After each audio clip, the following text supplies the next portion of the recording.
I know. I can just hear the comments now. You've become a Power Ranger. Everyone's been saying you need to get some chainsaw pants instead of chaps, and so here they are. Solidure Climbs.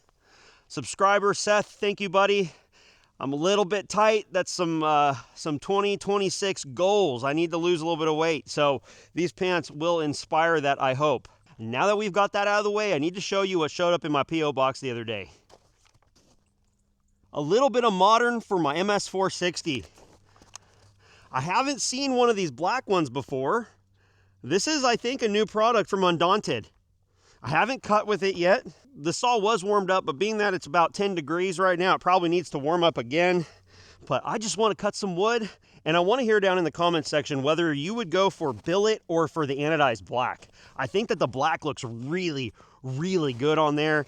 I'm kind of torn. The billet aluminum CNC stuff looks really cool, but I'm kind of a guy that likes to black out a lot of my stuff. You know, being my house, my black pickup truck. The raw aluminum looks good though too.